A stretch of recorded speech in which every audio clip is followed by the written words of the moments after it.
In this tutorial, we're going to learn about the filter gallery in Photoshop. The filter gallery is a fun place to add some creative filters to your photo. So I opened up this castle image. So go ahead and open up that castle image in Photoshop. You can see that I had added a bit of saturation, contrast, and clarity from a previous lesson, and I'm just leaving that. To get to the filter gallery, you click filter up here, and there's hundreds of filters that you can add to this layer or to this photo. The first thing that we want to do, and we always want to do, is click this Convert for Smart Filters button. This is to make the filters re-editable so that when we make some changes, when we add a filter, if we decide that later on we don't want that filter, or if we want to make some adjustments, we can go back and do that. So select OK. When you go back to filter, you'll notice that after we've converted for smart filters, a couple of different options have gone away. Vanishing point, there's one in blur, lens blur, but most of these are good to go. So let's go ahead and open up the filter gallery. You can go through and just quickly add a filter. We've done that Gaussian blur before, but let's go ahead and open up the filter gallery and see what that does. This opens up a new window. It will open up our window and our picture in our window. And down here in the bottom left, you can press Command plus or minus on your keyboard. This is a new shortcut we haven't covered yet. Command or Control if you're on a PC, and then plus or minus, which is right to the left of your delete key on your Mac or your backspace on a PC.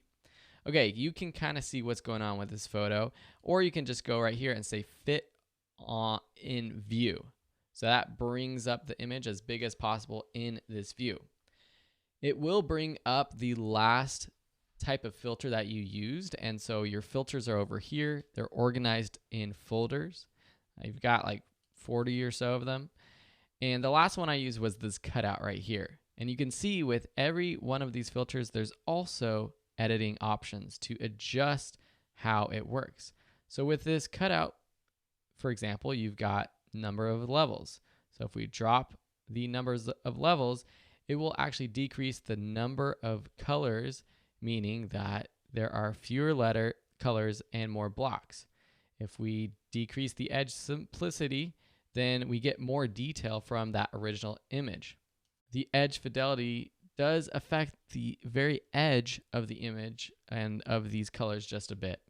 Let's just completely get rid of the cutout and just click on one of these other ones. So let's go down to sponge. That's a fun one.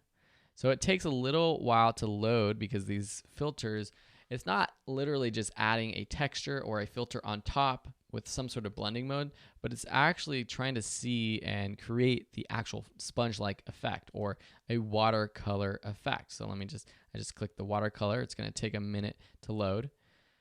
And with watercolor, we have our brush detail. If we drag all the way to the left, it's going to load.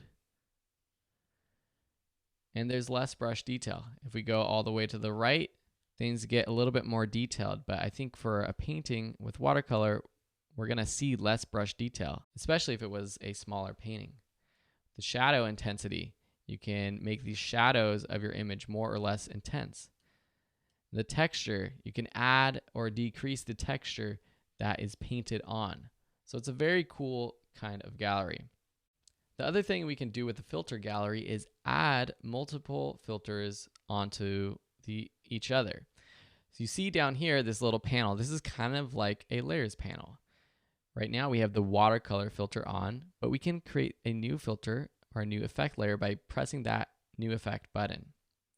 It duplicates this watercolor one because I have that watercolor selected, but maybe I want to go down to stylize. Wow, that would be cool. Let's select one of our layers right here, watercolor, and then click glowing edges.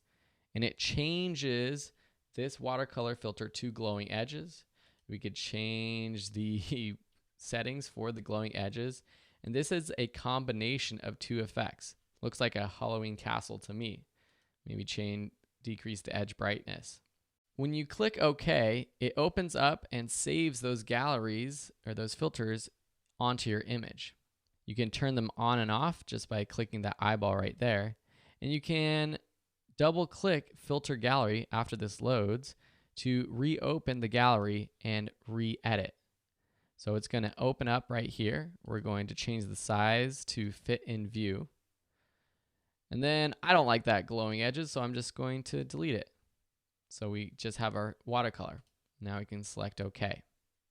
So that's the filter gallery. I want you to go in there and start playing around. In the next lesson, we'll learn a little bit more about how we can adjust the filters we add to any image in a more precise way.